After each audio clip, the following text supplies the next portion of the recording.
violencia. También es coordinador actualmente del Diplomado de Introducción a la Psicología del Deporte en la Universidad Católica Andrés Bello desde el 2013.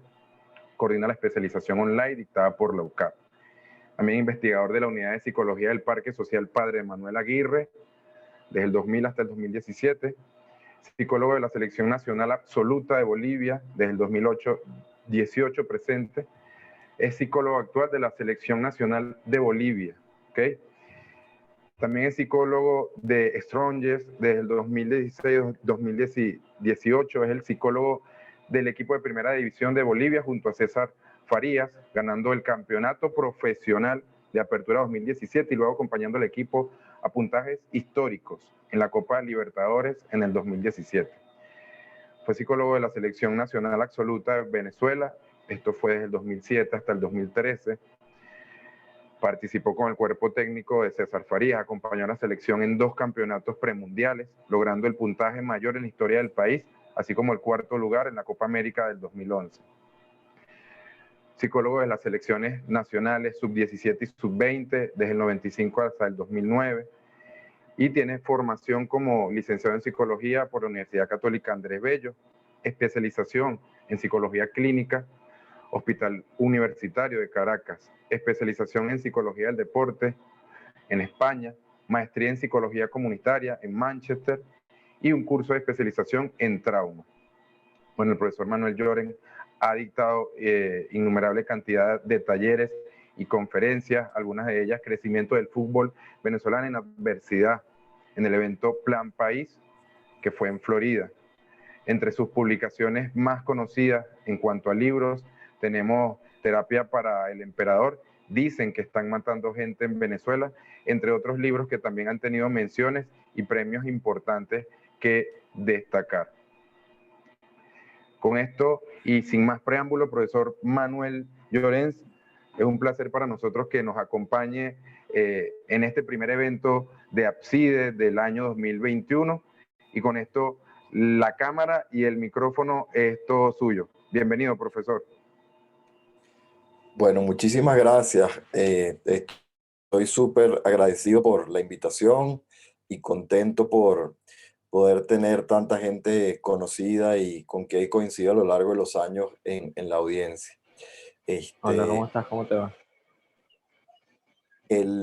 Ahí, porfa, Elvin, si en algún momento el sonido se me va, manténme ahí conectado. Sí, profesor, lo mantengo atento. Me parece un honor poder compartir con ustedes porque he visto todo el esfuerzo que vienen haciendo para organizar esta primera asociación venezolana de psicología del deporte. Es muy bueno, creo que la iniciativa y habla de la evolución que venimos teniendo en el área y después es muy bueno ver tantas caras de gente que tiene ya años trabajando en la psicología del deporte del país reunidos y colaborando. Eso me parece espectacular y en ese sentido estoy súper ganado a poder colaborar. Así que muchísimas gracias por la oportunidad.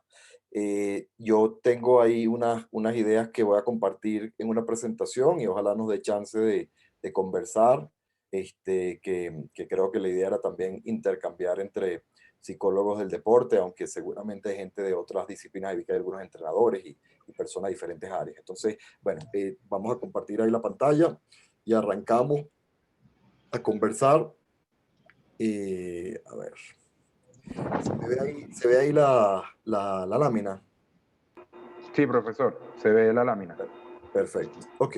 Bueno, de nuevo, muchas gracias. Voy a comentar algunas cosas que creo que pueden ser interesantes para pensar en la psicología del fútbol y después en temas un poco más amplios de desarrollo deportivo. Tengo algunas cosas de la Copa América que podemos compartir, tengo cosas de lo que estamos haciendo en Bolivia que podemos compartir, pero vamos a ver por dónde va yendo la conversación y ustedes me van también diciendo que quieren que conversemos más.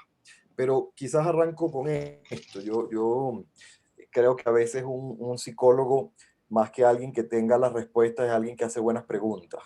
Y yo creo que hay una pregunta que es muy importante, muy interesante y que quizás no hemos logrado darle suficiente espacio para tratar de responder y que creo que es un abreboca para las cosas que quisieras compartir con ustedes de mi experiencia en el fútbol venezolano. Que es que Venezuela ha tenido un crecimiento realmente sorprendente en el fútbol. A tal punto, siempre cuento que cuando yo arranqué a trabajar en el fútbol en el año 95, de la mano de Lino Alonso, como estaba contando Jorge, Venezuela había ganado 2 partidos oficiales en 40 años de competencia. Venezuela había ganado un partido de Copa América y había ganado un partido de eliminatorias, ¿sí? De manera que cuando yo empecé a trabajar en el fútbol venezolano se veía como una excentricidad, no solo la psicología del deporte, sino trabajar en el fútbol.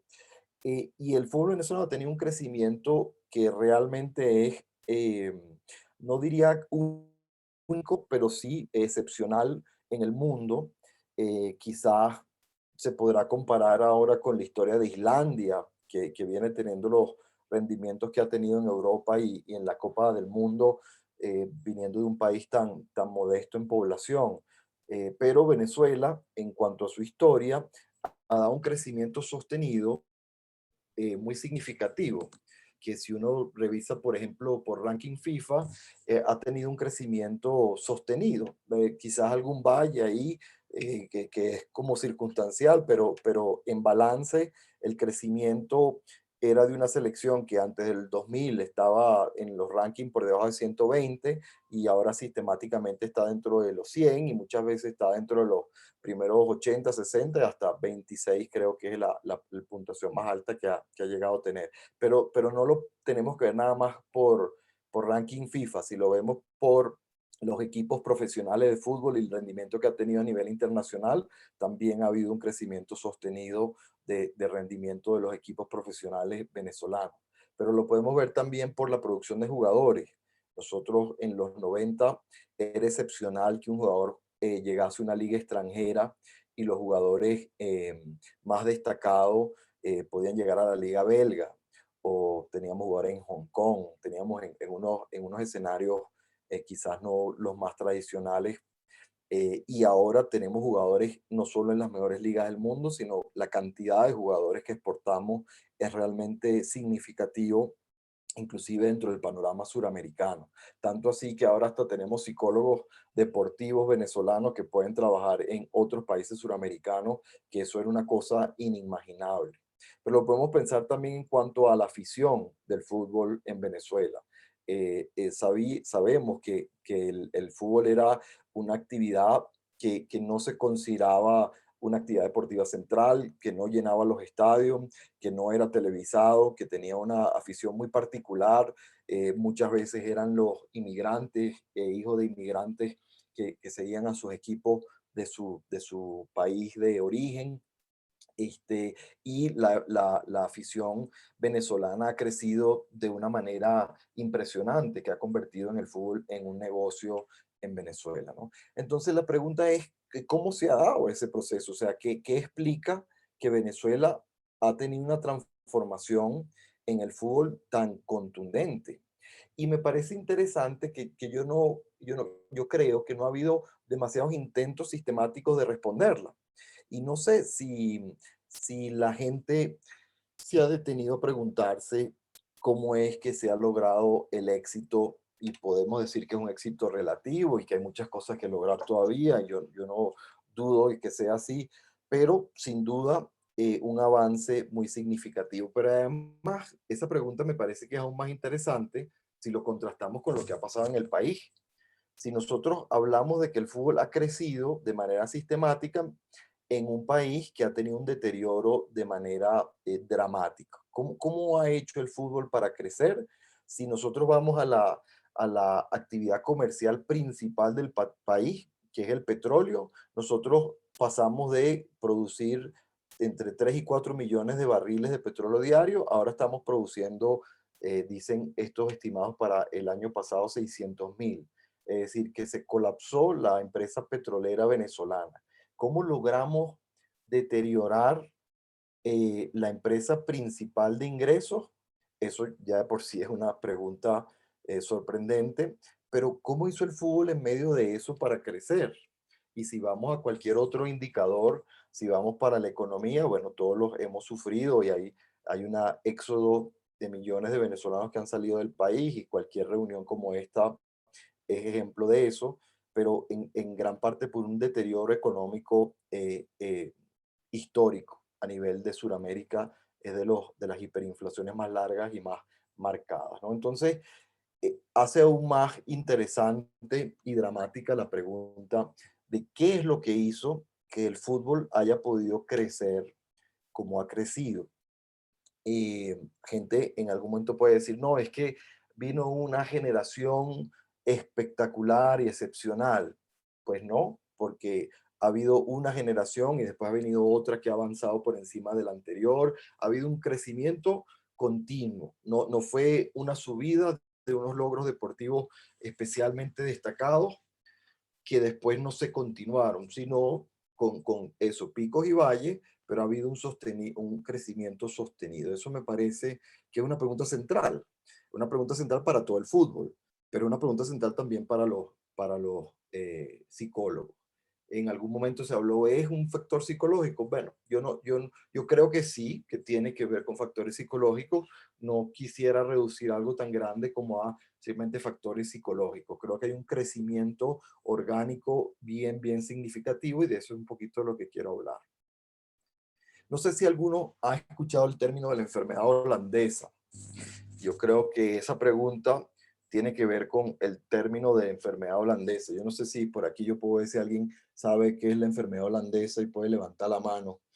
No es tan fácil hacerlo interactivo aquí, pero bueno, si ustedes están por ahí saben qué es la enfermedad holandesa, sería interesante. Uno se pregunta, la enfermedad holandesa tendrá que ver con la selección de Holanda que no termine ganando un mundial, que tiene esas super selecciones, pero no gana. No, la enfermedad holandesa no tiene que ver con el fútbol holandés, sino tiene que ver más con el petróleo, ¿sí? No sé si ustedes han escuchado la frase, se habla de enfermedad holandesa cuando un país tiene unos ingresos excepcionales en una época por algún producto natural que tiene, que empieza a tener un crecimiento en los precios internacionales y eso genera un ingreso económico inusitado en ese país, como ha sido, por ejemplo, las épocas de boom petrolero venezolano, ¿sí? Por eso también, como ustedes saben, el petróleo se le dice el excremento del diablo, es decir, es un bien que puede traer mucha riqueza, pero es paradójico. Se llama enfermedad holandesa, que esos grandes ingresos económicos, como le sucedió a Holanda en los 60, con el descubrimiento de gas natural, paradójicamente, en vez de generar un crecimiento sostenido en el país, generó luego una crisis económica importante. Es decir, esa riqueza con que los países se encuentran de pronto, pues muchas veces se termina despilfarrando porque no es una riqueza que se dio por el crecimiento del aparato productivo, que se dio por la organización de una fuerza de trabajo y de una empresa y de unas instituciones que lograron que se tuviese un crecimiento y un desarrollo real, sino que fue un azar que produjo una riqueza y que al ser un azar, pues no se invirtió, no se despilfarró, ¿sí?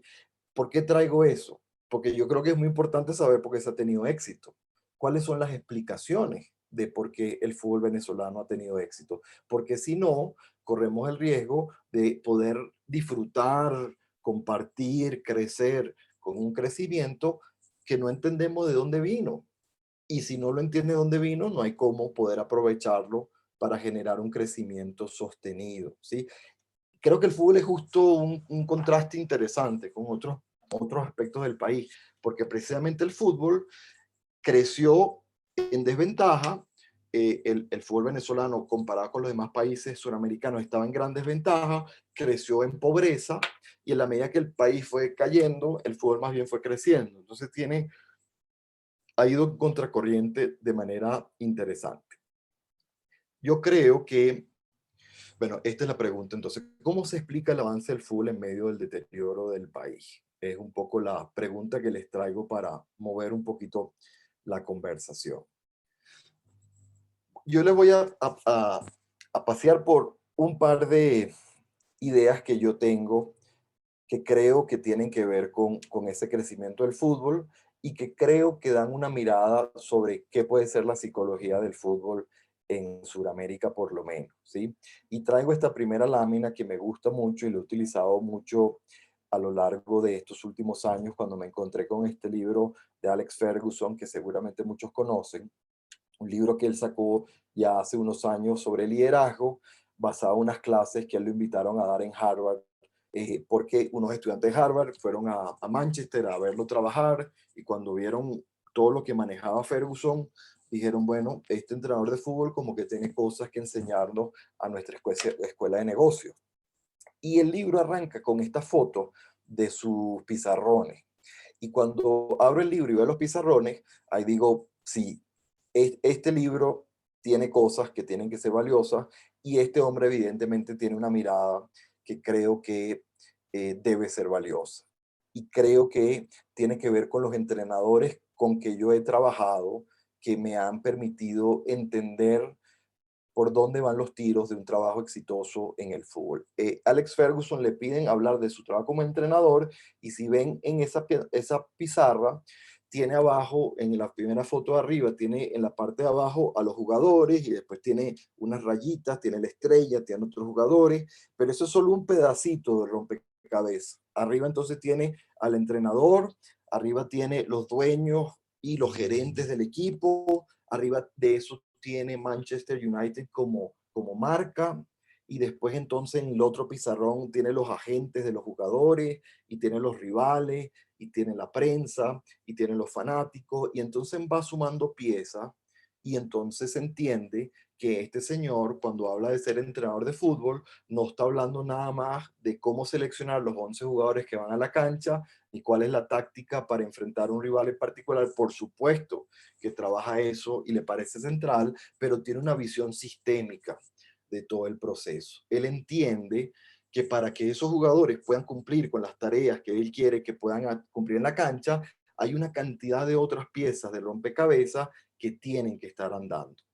Y yo creo que una de las cosas que ha permitido el crecimiento del fútbol venezolano son las personas que tuvieron una mirada y una visión de crecimiento orgánico de muchas piezas del fútbol, ¿sí? Y creo que la mirada sistémica es casi necesaria para un psicólogo en Sudamérica porque son pocos los escenarios donde uno llega a un sitio donde está todo en orden, a los jugadores le pagan a tiempo, la cancha está cuidada, no hay rollos políticos en el país, no hay rollos económicos en el país, siempre hay 10 otras cosas que también interfieren con el trabajo. Ahora hay pandemia, no solo en Sudamérica, sino en el mundo. Es decir, hay muchas variables que sistemáticamente interfieren con el trabajo. Y el poder tener una visión de entrenamiento es poder saber cómo todas esas variables influyen para generar las condiciones de posibilidad de desarrollo.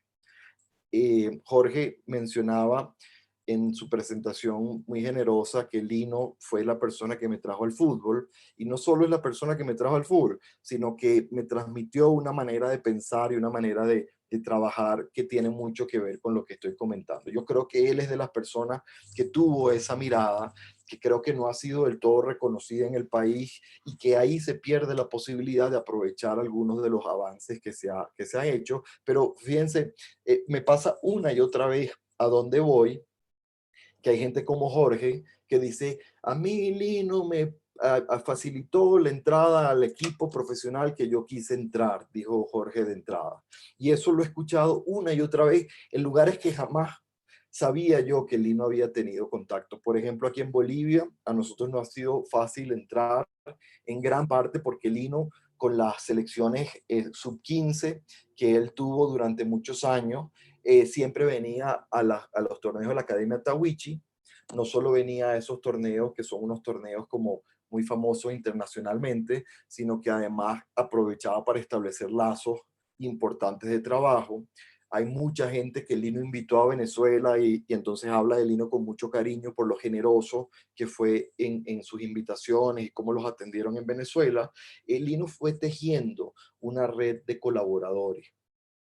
A mí una de las cosas que me invitó, que me dijo cuando me invitó, era que él quería incorporar psicólogos en el fútbol Yo era un muchacho recién graduado de la universidad y lo conocí porque él era el entrenador de fútbol de la selección y me dijo, tranquilo, no tenemos ningún apuro, no tenemos ningún apuro de que tú ya tengas la respuesta de lo que necesitamos. Quiero que tú te desarrolles para que entiendas el día a día de estas selecciones, el mundo del fútbol venezolano que es muy particular y en el camino de tu desarrollo tú vas a poder entonces saber qué es lo que vas a aportar. Entonces, realmente cuando uno echa para atrás, primero fue una oportunidad espectacular de crecimiento, pero al mismo tiempo te transmitía una idea de un tipo que está tratando de desarrollar profesionales en áreas para el fútbol. Hay una anécdota que siempre cuento de cuando estábamos en la selección de Venezuela y era el asistente, Lino, y habíamos tenido ya los resultados de la Copa América, entonces los partidos en casa empezaron a ser partidos muy complejos. Este, porque la cantidad de fanáticos empezaba a entorpecer pues los hoteles que se llenaban de fanáticos, el traslado del hotel a la cancha de entrenamiento, a veces lograban entrar en la cancha de entrenamiento y nos interrumpían el trabajo, la cosa empezó a poner muy enredada. Entonces solicitamos ayuda a la Guardia Nacional, tuvimos unas reuniones con la Guardia pidiéndole apoyo, y entonces el próximo entrenamiento que tuvimos nos mandaron, no sé, fue una cantidad exagerada de oficiales, no sé, 1000, 2000 oficiales, que entonces nos acompañaron al estadio. En ese momento estábamos en Puerto La Cruz y me acuerdo clarito que entramos a la cancha a entrenar, los guardias nacionales hicieron como un cordón alrededor de la cancha, pero lo primero que empezaron a hacer todos los guardias es que sacaron sus teléfonos y empezaron a filmar y a tomar fotos del entrenamiento. Y entonces es cuando está eso ocurriendo, veo que Lino se acerca y pregunta que quién es el jefe de todos esos guardias. ¿Aló? ¿Aló? Aló. ¿Me escuchan bien? Sí, claro. ¿Aló? Sí, profesor, se Ya, escucha bueno, bien. sí. Lino se acerca al jefe de la guardia y yo me acerco porque quiero escuchar lo que le va a decir Lino. Y entonces le pregunta, oficial, una pregunta. Y entonces le dice, el guardia le dice, sí, profesor, por supuesto, ¿qué desea? Le dice, ¿cuál es la función de ustedes hoy aquí? Y entonces el guardia le dice, la seguridad, estamos aquí por la seguridad. Y entonces el Lino le dice, ¿pero qué tipo de seguridad? Entonces ya el oficial está un poco dudoso, no sabe muy bien, bueno, la seguridad de ustedes. Y entonces le dice, pero ¿qué te refieres con seguridad? ¿Es porque creen que va a entrar alguien al estadio y nos va a tratar de robar los materiales aquí, que necesitamos tanta gente? Ya el oficial empieza a no saber qué le está pidiendo, le dice, es seguridad porque piensa que nos vamos a pelear entre nosotros y ustedes van a entrar a separarnos para que no nos golpeemos.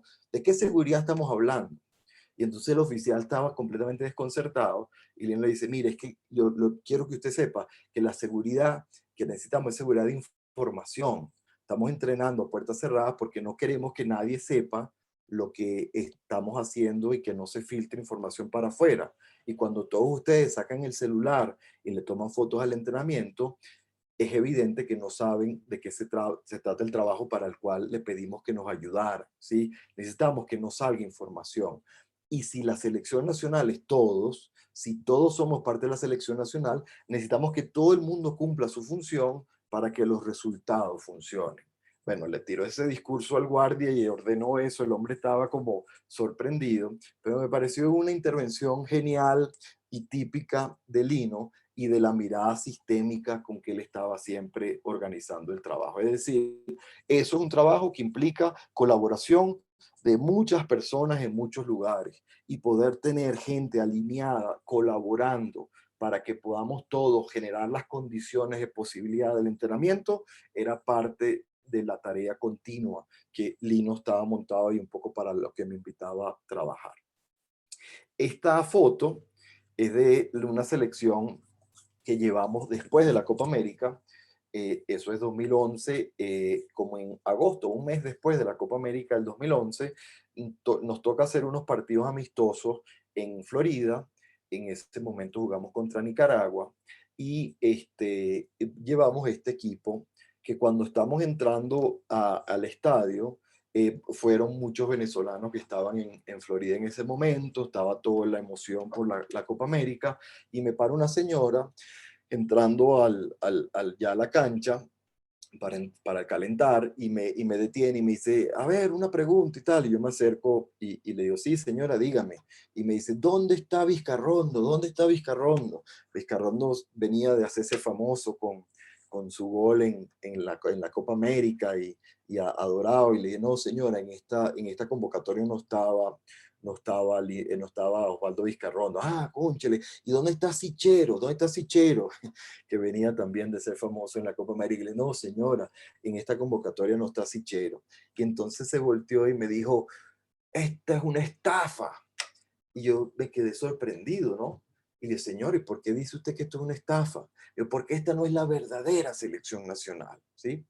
Y me quedé como muy en shock, me agarró fuera de base, entendía lo que ella me estaba diciendo, ella venía a ver las estrellas que ella había visto en la Copa América, y también me di cuenta que no era fácil que la gente entendiera que sí, que esa sí era la verdadera selección de Venezuela, porque el proceso se montó nunca pensando en un nombre en particular u otro, se montó generando procesos de desarrollo de jugadores sistemáticamente, y que ese partido posterior a la Copa América significaba que un mes después del éxito que habíamos tenido, estábamos montados ya en el desarrollo de las siguientes generaciones, en poder darle espacio competitivo de alto rendimiento a los jugadores jóvenes que iban a ser las caras siguientes. Entonces ahí vemos una combinación de rostros de jugadores venezolanos que han tenido diferentes trayectorias, pero que el poder invitarlos a hacer todo ese recorrido era parte central del trabajo que estábamos haciendo.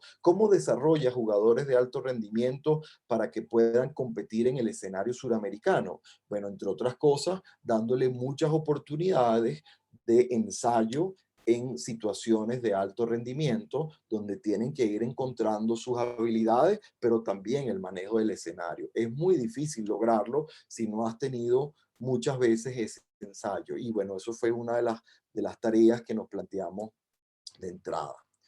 Esta es la primera selección con que trabajé. Esta historia la he contado muchas veces. Jorge la comentaba que nosotros nos poníamos debajo de las gradas para trabajar, porque era muy caliente en Maracaná. Realmente no nos poníamos en las gradas, debajo de las gradas a trabajar, sino que dormíamos debajo de las gradas, porque no teníamos hotel, no había sitio de concentración, y las gradas del Polideportivo Las Delicias, que es un polideportivo cubierto, eran lo que servía de cuartos. Ahí es donde nos concentramos con esta selección sub-17 en el año 94 y 95, porque trabajamos en condiciones de pobreza que nadie se imagina ahorita imaginables. Esta es una selección que trabajó un año y pico para ir a su sub-17, donde escasamente teníamos una cancha de fútbol eventualmente. Nosotros trabajamos sobre todo en las canchas de golf del Hotel Maracay, que quedan enfrente del polideportivo.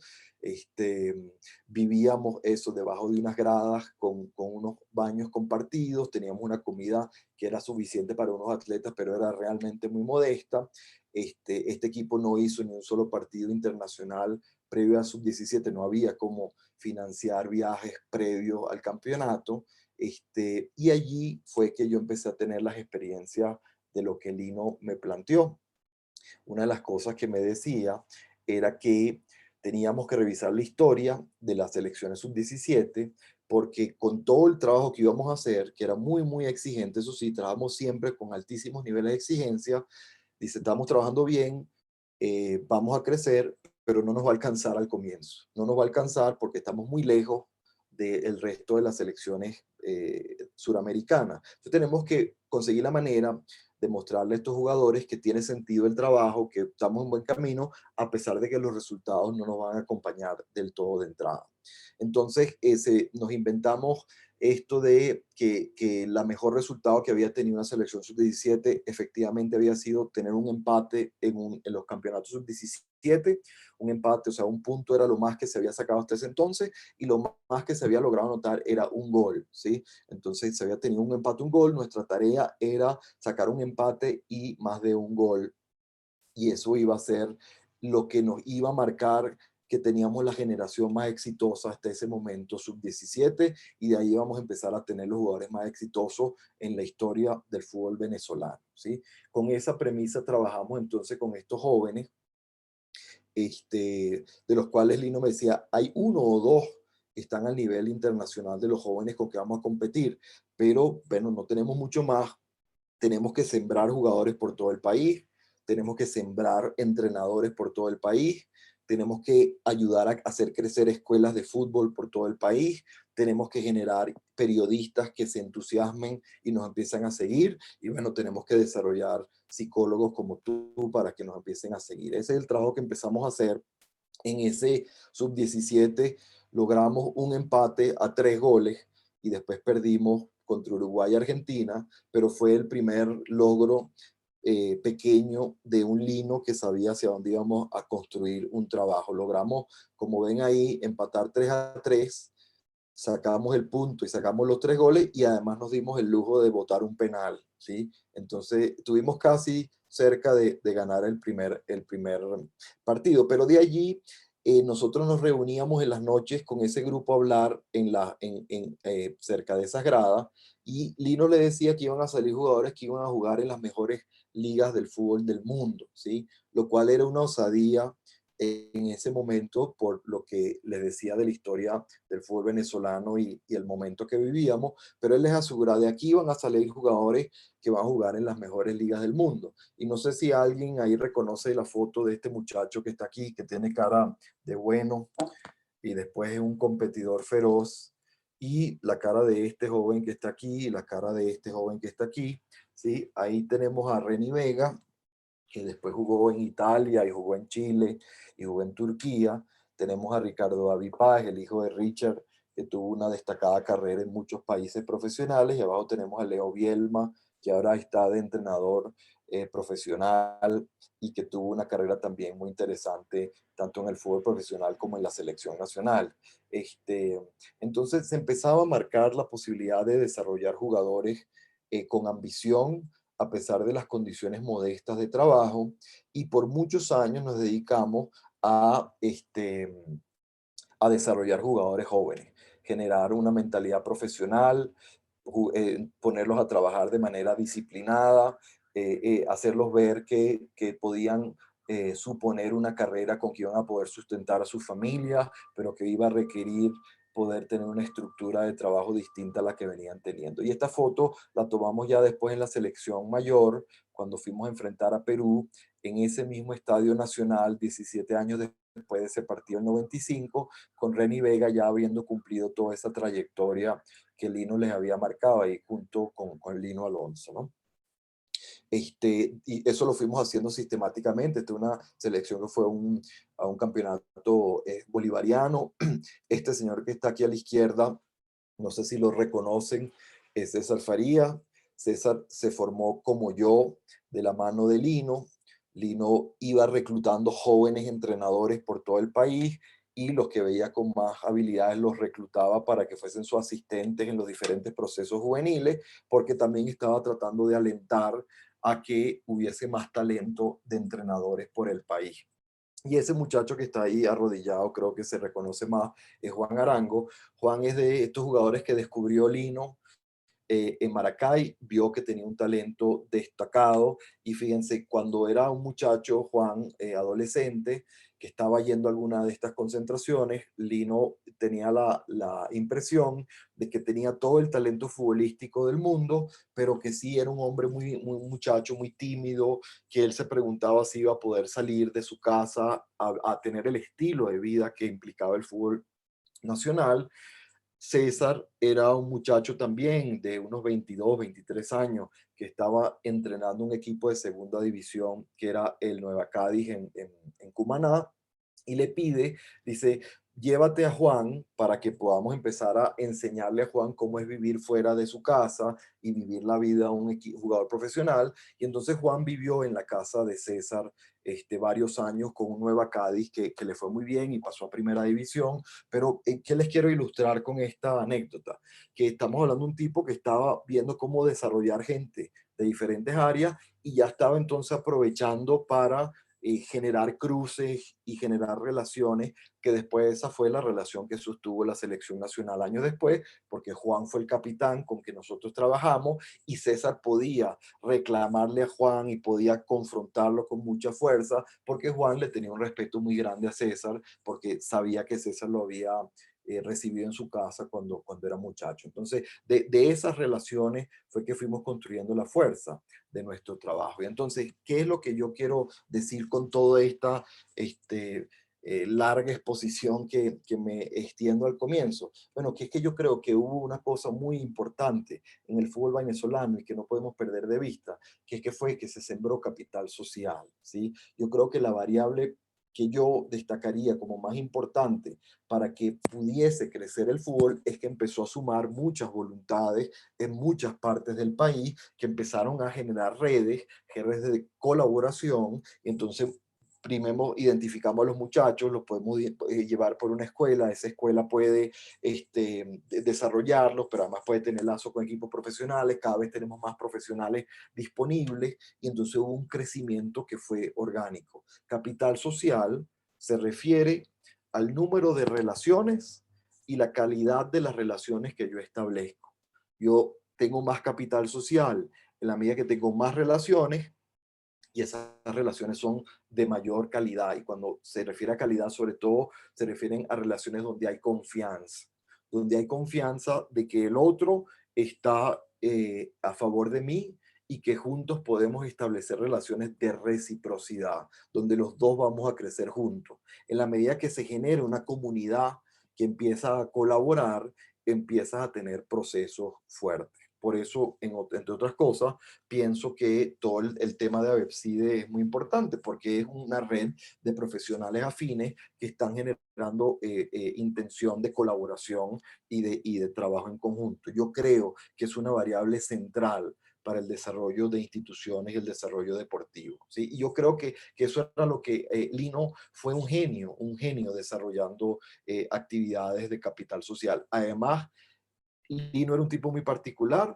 que falleció, como saben, hace 3 años, y falleció con el mismo apartamento con que tenía hace 20 años, es decir, jamás le pidió $1 a nadie, y tuvo jugadores que lo consideran casi como el papá dentro del fútbol, como es Juan o como es Tomás Rincón, jugadores que hicieron muchos millones de dólares, y Lino siempre vivió una vida muy modesta, porque su interés era desarrollar el fútbol, era desarrollar realmente lo que él disfrutó, que es poder estar en el escenario del fútbol competitivo. Yo les preguntaba hace años cuando me invitaban, les mostraba estas fotos, que qué tenían todos estos personajes en común.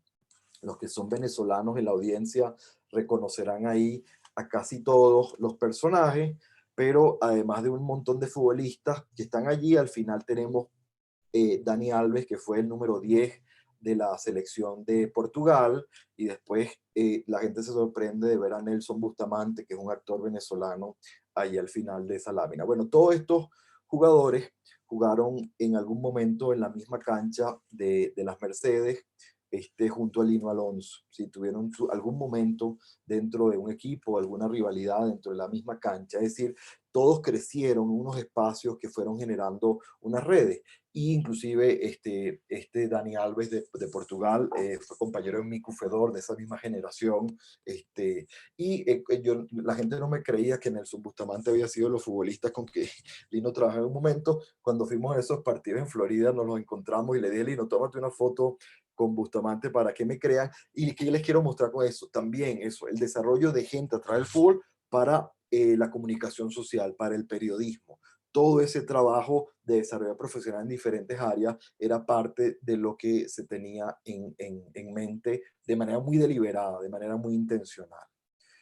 Bueno, aquí hay otros jóvenes de otras generaciones, aquí está Tomasito y Roberto Rosales. Todas estas generaciones fueron pasando por el trabajo que fuimos haciendo hasta que finalmente en el 2009, de esa historia del 95, que no habíamos nunca ganado un partido, lo máximo que habíamos empatado, a el 2009, que ya logramos clasificar al Mundial, hubo una siembra de método, siembra de profesionales, siembra de expectativas, siembra de jugadores que iban al exterior y traían todos los aprendizajes y se iba dando un aprendizaje que se iba compartiendo que tiene que ver con esa idea de capital social.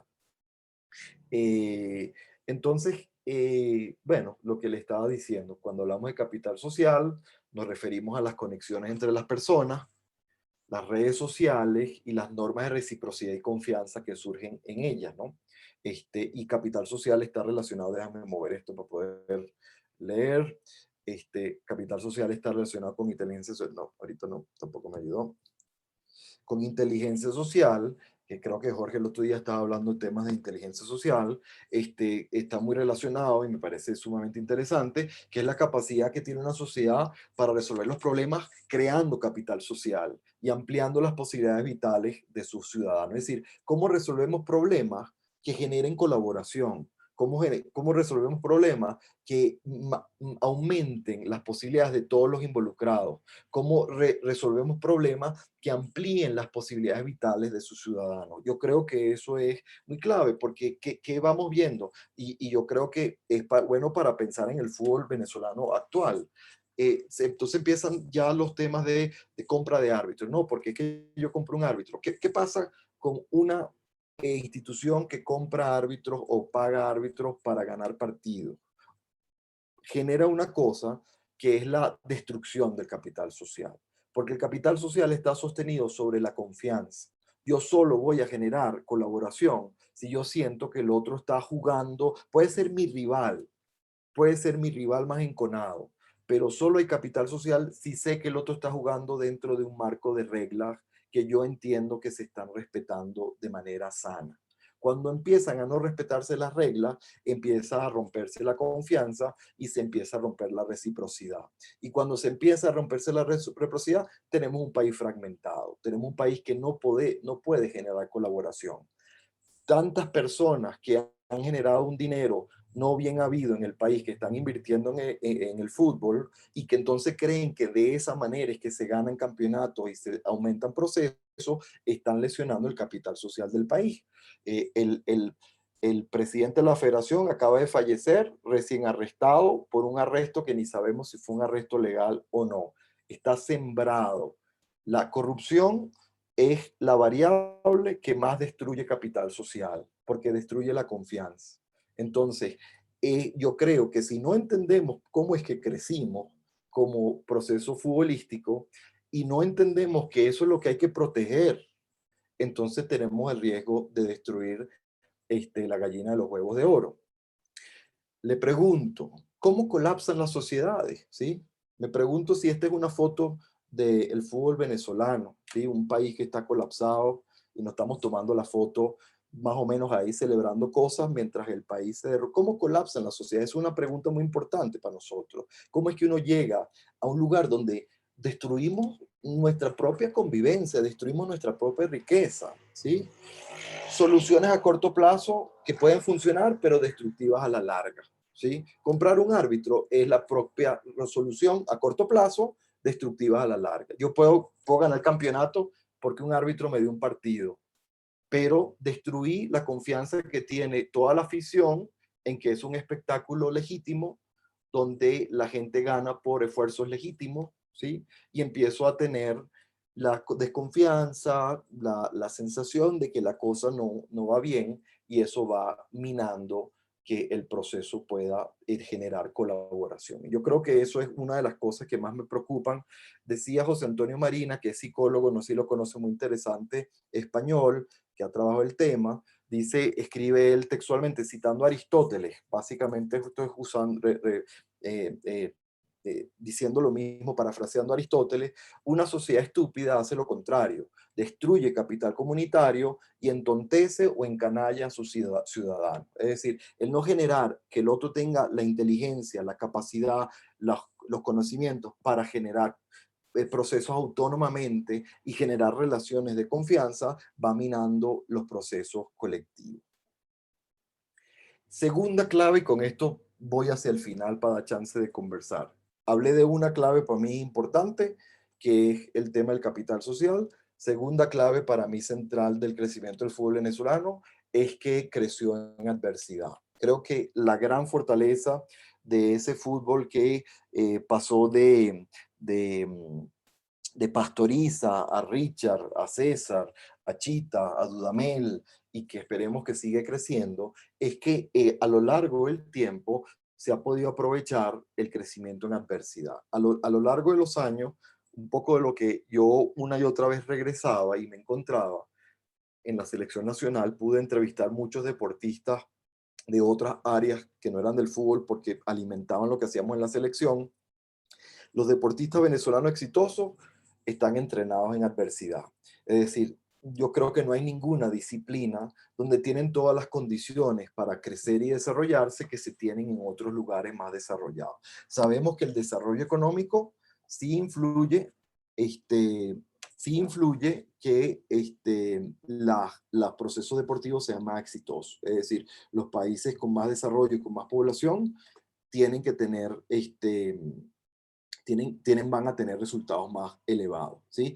Pero hay excepciones que hay que estudiar. Entonces, por ejemplo, Kenia ha sido muy estudiado en los últimos años de cómo es que ha logrado este país con pobreza y con dificultades, con menos niveles de desarrollo que otros, tener 93 medallas olímpicas en el atletismo. ¿Qué pasa en esta historia de los kenianos? ¿Cómo es que de una escuela muy humilde, rural de Kenia, han salido 25 campeones mundiales y 4 medallas olímpicas de esta escuela, de esta foto allí, ¿no? Y cuando empiezan a estudiar, empiezan a encontrar cosas como, bueno, como estas zonas rurales de Kenia tienen muy poco acceso al transporte, estos jóvenes se tienen que ir corriendo y tienen largas distancias, se tienen que ir corriendo todos los días a su colegio y a veces van y vienen para el almuerzo, así que hacen trayectos de varios kilómetros 4 veces al día. Pero además estas zonas son de altura, entonces requiere mucho pulmón poder correr en esas terrenos. Y después el hallazgo creo que más interesante, que a mí me pareció muy curioso, interesante, de la ciencia estudiando los kenianos en estos últimos 10, 15 años, es que muchos no tienen zapatos y corren descalzos, y en la medida que se han empezado a hacer los estudios del movimiento y de la mecánica de la corrida, empiezan a entender que cuando uno aprende a correr descalzo, tiene una biomecánica distinta y que parece que es más eficiente. Entonces, ¿qué tenemos aquí? Tenemos aquí un escenario de unas adversidades que van generando fortaleza, donde la dificultad, por supuesto, hace la vida más difícil, pero si tú generas condiciones para que la dificultad se vaya enfrentando de manera efectiva, quizás la dificultad se puede convertir en tu arma principal. La fortaleza de estos corredores está en toda la adversidad que ellos lograron superar. Tú vas para el tenis, escuchas un Djokovic, que cuando describe su juventud, bueno, le tocó crecer nada más y nada menos que una de las guerras más cruentas de los últimos tiempos, que fue la guerra de Yugoslavia. Y cuando entrevistan a su entrenadora, le dicen, bueno, cuando Novak tenía 10, 11 años y estaban bombardeando Belgrado, entonces nosotros teníamos que escoger dónde íbamos a entrenar al día siguiente, viendo dónde cayó la bomba del día anterior. Entonces entrenábamos, íbamos a donde el sitio donde había bombardeado la noche anterior, y ahí es donde entrenábamos. ¿Por qué? Bueno, porque creíamos que no era probable que bombardearan 2 días seguidos al mismo sitio, ¿sí? Entonces imagínense las condiciones en que está creciendo un joven que está haciendo tenis en una ciudad asediada y bombardeada. Djokovic lo ha dicho varias veces. Recuerdo que en la noche nos despertaban los bombardeos y fue muy duro, ¿sí? Uy, se me ocurre aquí para leer. Es que a veces me tapa. Esa experiencia me convirtió en campeón y me hizo más fuerte que los demás, ¿sí? Ojalá no tengamos que vivir esas situaciones, pero algunas personas que logran sobreponerse sacan después de ahí su fortaleza. Y los yugoslavos entonces ahora ganan en todos los áreas. Aquí tenemos una foto de Luka Modric, que tiene la misma historia de Djokovic, una historia muy dura de guerra y de migración por la situación de guerra que vivió su país, que después en este último mundial que destacó, y su equipo y él, dice, bueno, yo creo que nuestra fortaleza como equipo es que hemos sobrevivido cosas muy duras como la guerra. Entonces, ¿qué quiero decir con eso? Los jugadores venezolanos fueron generando la capacidad de ir como los primeros venezolanos en ligas extranjeras, donde tenían que enfrentar gente que despreciaba que ellos estuviesen allí, que no esperaban que ellos tuviesen resultados y que tenían que una y otra vez dar la cara a situaciones bien complejas. Yo creo que eso desarrolló una tenacidad, después un espíritu de grupo que se fueron acompañando ellos, y un crecimiento que esperaba en dificultad. En Bolivia, yo llegué en el 2016.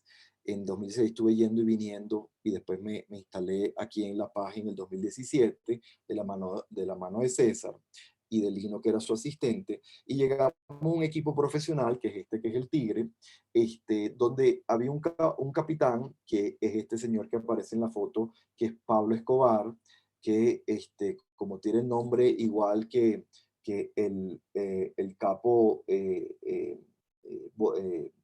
colombiano, los amigos, los compañeros le decían a él el patrón del bien, a Pablo. Pablo era el capitán de un equipo que Lino me dijo, tú tienes que conocer este equipo porque yo creo que hay las condiciones humanas para que tú nos puedas ayudar, porque realmente hay un proceso de equipo espectacular. Y cuando yo entrevistaba a Pablo, que ahora es asistente de César en la selección y es un tipo muy interesante que sabe mucho de fútbol y tiene mucha experiencia, lo que me decía era, cúnchale, nosotros creo que somos muy fuertes porque por allá a comienzos de esta década, 2011, 2012, nosotros estábamos un equipo, el Strong, un equipo fuerte, histórico en La Paz, en Bolivia, pero que tuvieron una época económica muy dura.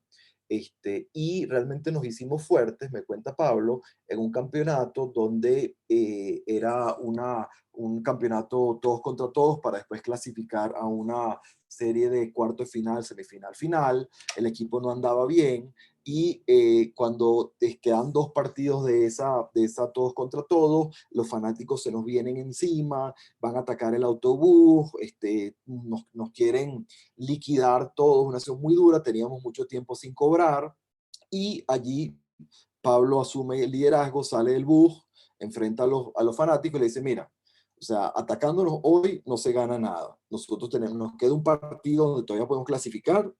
Si ustedes se calman, vamos a poder llegar a calmarnos nosotros y preparar ese partido y yo les aseguro que vamos a clasificar. Entonces, bueno, se echa todo ese atrevimiento encima con los fanáticos que lo querían, pero bueno, estaban bravos con el equipo y el equipo logra salir de esa situación muy difícil, y de allí arrancan una racha donde ganan 3 campeonatos seguidos. ¿Sí? Ese equipo decide entre ellos, se financian la comida, ellos mismos resuelven y dicen, nuestra única salida es teniendo resultados. ¿Sí? Vamos a no pelearnos con la directiva, vamos a concentrarnos en lo que nos toca hacer. Y de ahí hicieron algo histórico en la Liga Boliviana, que es ganar 3 campeonatos seguidos. Esa historia, después el grupo lo repetía mucho porque es una historia de fortalecimiento grupal en adversidad. Y yo creo que las fortalezas de Bolivia están también en poder generar procesos colaborativos que logren enfrentar la adversidad, y Pablo pues ha sido para nosotros una clave en poder pensarlo. Ese fue el equipo con que el 2016 en el torneo de apertura ganamos la Copa Boliviana. Y bueno, aquí el escenario es bellísimo. La verdad que la historia futbolística de Bolivia es muy linda. El ambiente que se genera en el estadio es espectacular.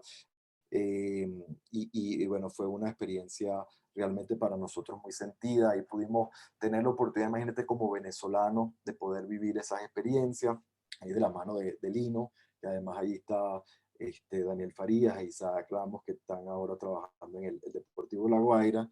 Pues bueno, ahí hay muchas cosas que podría seguir contando de Bolivia y tengo cosas ahí organizadas, pero vamos a parar aquí porque hablé como una hora seguida y quizás nos da chance de conversar un poquito entre todos. Si una de las cosas que quieren hablar es más de la selección Bolivia, por supuesto podemos hacerlo con mucho gusto. Profesor, ¿me Sí, escucha? te escucho, Elvin. Sí. Todavía le quedan 10 minutos para terminar 10 su hora. minutos. Okay. Sí, comenzó a las 2:20. Ok, Hora está bien. Venezuela, Entonces claro. estoy bien en el tiempo, está bien. Sí, Entonces está déjame bien. buscar un Prórroga. segundito aquí. Ok, está bien. Para comentarle algunas cosas de la experiencia boliviana que tengo aquí conmigo. Denme un Ok. segundito. No sé. Le dejo la cámara y el micrófono de nuevo a usted. Perfecto. Ya lo vamos a ver.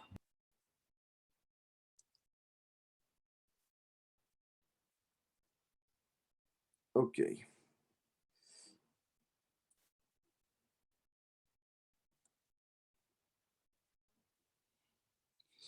Ok, creo que todavía no estoy compartiendo pantalla, ¿verdad?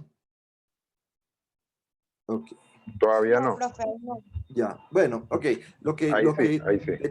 Lo que tenía aquí era que después, básicamente, algunas de las nociones que estoy comentando aquí son las que después hemos convertido como en el método de trabajo que tenemos y lo hemos podido replicar en algunas instancias en los equipos en Bolivia. Por ejemplo, ese equipo del Tigre del 2016 que después compitió en la Copa Libertadores del 2017, si bien es un equipo fuerte boliviano, también tiene la misma circunstancia venezolana que colocaba en el escenario suramericano.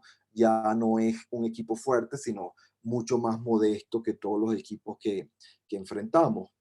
Y un poco la mentalidad que tratamos de afinar fue toda esa capacidad que tenía ese grupo, que además entre ellos se conocían mucho, de poder enfrentar juntos la adversidad, y tuvimos esa Copa Libertadores bastante exitosa en que llegamos a cuartos de finales a pesar de haber entrado en la pre-Libertadores. Y después el año 2019 volvimos a vivirlo en Maracaibo con la Suramericana, realmente un equipo que me sorprendió, que tuvo que vivir unas condiciones muy difíciles, casi parecidas a esas del comienzo del 95, porque con la crisis eléctrica del país, entonces no tenían agua corriente, no tenían aire acondicionado, algunos jugadores vivían en situaciones realmente difíciles, y eso fue sin duda la arma principal con que le fue bien en la Suramericana, porque los rivales que llegaban a Maracaibo con ese calor, que tenían que jugar a las 3 de la tarde para asegurar que no hubiera haber problemas con la electricidad en la noche, y la luz del estadio, que llegaban a una ciudad que les sorprendía a los rivales que se podía ir el aire acondicionado o el internet de los hoteles en que estaban, pues realmente hizo a este equipo muy fuerte en, en Maracaibo, ¿no? Y en la selección, a ver, aquí en Bolivia, eh, por supuesto, quisiera como solo mencionar, por supuesto, trabajamos procesos psicológicos individuales, es decir, yo sí creo que todo el material que hay de psicología del deporte más tradicional es importante y es útil, todo lo que es desarrollo de temas de atención, desarrollo de la regulación emocional, todas esas cosas las hacemos. Aquí, por ejemplo, como tuvimos la situación de pandemia, tuvimos una concentración de 2 meses, creo que como nunca antes tuvo el tiempo suficiente para en una selección nacional explicarles con detalle de qué se trata pues la relajación y algo de mindfulness. Pudimos evaluarlo con biofeedback para tener la medición de las funciones de manejo de estrés de los jugadores y poder trabajar esas cosas, pero si quieren podemos conversar de esos temas que son fascinantes sin duda. Además hay mucho información, investigación reciente que nos da muchas cosas actuales, pero de nuevo yo creo que lo que más podemos nosotros aportar y donde está nuestra fortaleza es en algunos elementos que ya he mencionado, que tienen que ver con esa mirada sistémica, donde yo trabajo desde una perspectiva narrativa, trabajar mucho la fuerza grupal, la capacidad de enfrentamiento a la adversidad y después el desarrollo de capital social en el contexto. Eh, por complementar quizás un poco, cuando yo trabajo con equipos, lo que trato de hacer es evaluar los equipos en 10 variables eh, distintas de funcionamiento de proceso grupal.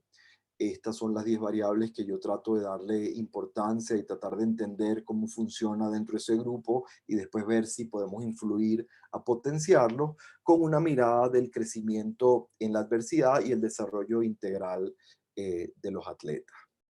Eh, En el caso de mi trabajo con César, yo tengo muchísimos años, como ya les dije, trabajando cerca con él, lo conozco muy bien. Eso permite que parte de mi trabajo sea como consultoría directa con él, poder contarle cómo estoy leyendo yo lo que está pasando, quizás a veces colaborar con cómo transmitir el mensaje, entender cuál es la filosofía de trabajo que él tiene, y entonces conseguir las maneras para ayudar a que ese mensaje se transmita. Con la selección sub-23 que nos tocó trabajar para el preolímpico del año pasado, nosotros agarramos esa selección en septiembre y el campeonato era en enero, o sea, tuvimos muy poco tiempo para trabajarlo y pues parte de lo que dijimos es, bueno, estas son las condiciones que nos han tocado siempre. De nuevo, nunca nos tocan condiciones ideales. Tenemos que trabajar con la adversidad y ver qué tanto podemos aprovechar de la adversidad para mostrar a los jugadores que se puede crecer en adversidad. Ese equipo, nada más César agarra la selección y como a los 3, 4 días tenían programado un partido amistoso contra Argentina en Argentina. Lo cual, partido de altísimo riesgo, estás agarrando la selección, tienes que montarte en un avión, no vas a entrenar la selección y tienes que enfrentar a Argentina en casa. Y ese partido se perdió 5-0, nos dieron un paseo, y después fue nuestra marca de este es el nivel de estas competencias. Por eso tenemos que trabajar como se trabaja. Y pues se trabaja con niveles muy altos de exigencia. Con Lino ya lo trabajamos así. César y añade, por ejemplo, la preparación física. La preparación física es una herramienta psicológica muy importante, porque la preparación física colocamos altos niveles de estrés para ver si los jugadores pueden responder y los vamos fortaleciendo para que ellos entiendan que vamos a entrenar con cansancio, que van a... César, por ejemplo, una de las cosas que hace, que es muy interesante, es en fase preparatoria, hacen entrenamiento físico en la mañana y juegan partidos de práctica en la tarde. Y los jugadores dicen, bueno, no estoy rindiendo porque estoy muy cansado. Y le dicen, sí, lo que queremos es que tú logres tener la capacidad de pensar con agotamiento, que puedas tomar decisiones en situaciones difíciles, porque lo que nos interesa no es que tú estés en tu punto mayor ahorita en la fase preparatoria. Queremos llegar al punto mayor y ya estarás descansado cuando esté en el campeonato. Pero como tenemos poco tiempo, tenemos que trabajar con altas cargas. Y César es un tipo con una fuerza de liderazgo muy grande y ahí tenemos mucha posibilidad de transmitir estos mensajes. Mucho del trabajo que yo hago como psicólogo, quizás no lo hago yo personalmente, en la medida que logramos equipos de trabajo bien integrados. Entonces, por ejemplo, los preparadores físicos, la manera en que diseñan el trabajo está puesto para que la actividad cumpla con la función física, pero también esté atento a temas de cohesión e integración grupal. Entonces, Lucas, en este caso que sale en esta foto, es muy bueno logrando eso, e inclusive tiene una capacidad histriónica que no tengo yo, y él me ayuda entonces a generar procesos dentro del entrenamiento. No tiene que ser una sesión del psicólogo. De hecho, en la selección no tenemos mucho tiempo como para que yo sobrecargue el espacio. Yo tengo espacios muy puntuales para trabajar, entonces tenemos que integrar toda la mirada del trabajo psicológico en sesiones ya de trabajo en cancha. Entonces, por ejemplo, la cohesión, cómo generas el entrenamiento para que lo grupal también esté trabajándose mientras se está trabajando lo físico. Que se logren cumplir los roles, que la gente se integre a una selección nacional, siempre es una tarea importante. Aquí este muchacho que ganó el partido contra Uruguay con un gol en el último minuto de ese preolímpico en enero, es un muchacho muy simpático en el sentido que es un tipo que está todo el tiempo con una ambición enorme, quiere siempre que le llegue la pelota, chutar a gol, y a veces hay que frenarlo un poquito. Pues un poco el plan era, tenemos que tenerlo así, mantenerlo con esa ambición, porque él va a hacer un cambio que va a entrar con ese hambre para poder definir los partidos y bueno, él entendió que ese era el rol, que tenía que tolerar la frustración de no ser titular, porque la manera de aprovechar sus habilidades mejor va a ser esa, y bueno, después fue uno de los goles más bonitos y más emocionantes que hemos tenido en este breve tiempo que tenemos en la selección, ganándole un Uruguay, un partido de ida y vuelta muy, muy chévere. Y después el conflicto, quizás con esto cierro, no sé si ya sí me estoy quedando sin tiempo. Profesor, le queda un minuto. Está bien, ok, con eso cierro. Ok. Yo creo que el tema del manejo del conflicto es central donde el trabajo de un psicólogo. Yo lo enfoco de la manera que cualquier grupo de trabajo es inherentemente conflictivo. El conflicto es parte de la vida de un grupo y que parte de lo que tenemos que lograr es perderle el miedo al conflicto y generar los canales de comunicación para ver si logramos canalizar la energía del conflicto para el fortalecimiento del grupo. En esta entrada a la selección ha sido muy intenso los conflictos dirigenciales que están alrededor de nosotros. Ha sido realmente sorprendente lo intenso que ha sido todo el conflicto generado en esta concentración de septiembre. Tuvimos muchas situaciones complicadas, como por ejemplo que los clubes, después de que habían permitido que los jugadores estuviesen en la selección, aunque no estaban jugando su liga, porque la liga boliviana no empezó sino en diciembre, sacaban a los jugadores de la concentración que ya veníamos trabajando. Los jugadores estaban muy descontentos, muy molestos. Mi trabajo no es decirles qué hacer o no, pero sí escucharlos y ayudarlos a, bueno, ¿y qué hacemos con esto? ¿Cómo nos organizamos? ¿Qué quieren ustedes transmitir y cómo es la mejor manera de transmitir? Vamos a trabajar con el jefe de prensa y cómo es que se construye una imagen de lo que ustedes quieren transmitir. Y en este caso, normalmente el manejo del conflicto uno no puede hablar mucho porque es puertas adentro y confidencial. En este caso ellos hicieron una manifestación pública de descontento por las cosas que estaban sucediendo y como proceso grupal a nosotros nos sirvió para generar cohesión interna y fuerza. Pero siempre el tema político, lo trabajo siempre, es un tema central en esta concentración. Les quería comentar, empiezan a denunciar a César de que él estaba cobrándole a los jugadores para seleccionarlo. Y Favol es como el gremio de jugadores, el jefe del gremio de jugadores, empezó a decir esto por prensa, de que le estaba cobrando a los jugadores. Por supuesto, eso lo que nos genera es un ruido tremendo y eso mina la confianza en el entrenador. Nosotros puertas adentro sabíamos que no era cierto, tan era no cierto que decían que había un agente que era el que estaba prefiriendo César y no teníamos un solo jugador en toda la concentración de más de 30 jugadores de ese agente que sí es amigo nuestro. Después arrestaron al presidente de la federación durante el partido contra, creo que fue el de Argentina. Dos partidos que hicimos en casa.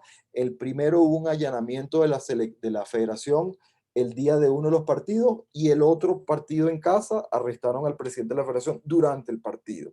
La pregunta era, cuando puedes arrestar al tipo durante los 40 días que estás en la concentración, ¿por qué lo arrestas en el día del partido? Es decir, habían acciones claramente que estaban tratando de sabotear el trabajo y de nuevo, aquí lo que quiero decir es que la dimensión dirigencial política inevitablemente es parte del trabajo y no queda sino tratar de entender y tratar de ver hasta dónde se puede influir para ir limando esas situaciones se generen en espacios de colaboración. Es muy difícil que se pueda generar un crecimiento sostenido. Nosotros nos quedamos callados, no respondimos en ese momento, ya después se llevó a FIFA todas esas denuncias para que ellos hicieran la investigación, que sabíamos que no había nada, y todo eso fue desestimado, pero igual queda sembrada como la desconfianza, nadie sale a replicar la noticia de que era mentira lo que se había dicho, pero bueno, eso es parte del escenario de una selección nacional y parte del escenario que tenemos ahorita, que tiene que ver de nuevo con cómo creamos no, espérense, le voy a poner 2 minutos de este joven hablando de estos variables de grupo y con eso ya podemos cerrar. Esta es una entrevista donde le pido que él nos cuente un poquito su experiencia de la sub-23 y con eso cerramos. ¿Te parece, Elvin? Sí, ¿Me dan profesor, permiso? adelante. Está Sí, bien. sí. Bueno, lo que les quiero mostrar, este es un joven que estuvo en ese proceso sub-23, él no le tocó jugar y meses después lo entrevisto para tratar de evaluar cuál fue su experiencia de lo que vivió en esta selección y me parece muy interesante lo que él comenta. Escuchémoslo aquí, son 2 minutos.